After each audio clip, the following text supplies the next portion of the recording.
কত জাতের আঙ্গুর রয়েছে এবং কোনটা আপনার কাছে বেশি প্রাধান্য পেয়েছে? বাণিজ্যিকভাবে জি করা জি যায়। বুঝতে পারছি। আসলে আমার কাছে প্রায় 30 প্রজাতির আঙ্গুরের জাত আছে। তার মধ্যে কিছু কিছু জাতের একটা আলাদা বৈশিষ্ট্য থাকে। হুম। এরকম আমাদের কাছে মানে বেশ কিছু জাত আছে যে আপনার ফল ভালো, স্বাদ ও মিষ্টতা, কিন্তু ফল পাকতে লাগে 4 মাস। আচ্ছা। মানে দীর্ঘমেয়াদী একটা ফল যদি দীর্ঘ সময় ধরে পাকে, যেরকম জুন জুলাই মাসের পরে কিন্তু আবার বৃষ্টি হয়।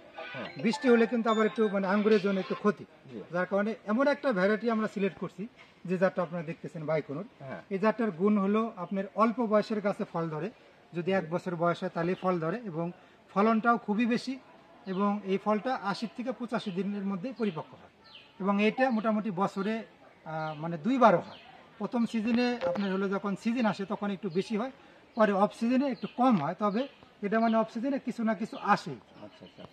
র্যাঙ্কিং এ এটাই এটাই মানে 1 নাম্বার আছে এখন 2025 সালের মধ্যে, এটা এখন পর্যন্ত 1 নাম্বার স্থান অধিকার করে। বাণিজ্যিকভাবে করার জন্য এটাই বাণিজ্যিক ভাবে হোক বাসা বাড়িতে হোক, এটাই যে করতে পারে। এটা ফলনটা ভালো আপনি দেখতেছেন এখানে, এবং তারপরে দেখেন এই যে কি সুন্দর ফল, এরকম মনে করেন যে থোকায় থোকায় মনে করেন যে এই থোকাটা তো মনে হচ্ছে যে হাফ কেজির উপরে। হ্যাঁ, তাও এখনো কিন্তু এটা পরিপক্ক হয় না। জি জি। পরিপক্ক হলে আরো ভালো লাগবে দেখতে, এবং ফলগুলো আরো তখন মানে মিষ্টতা আরো বাড়বে। দ্বিতীয় পর্যায়ে কোনটা?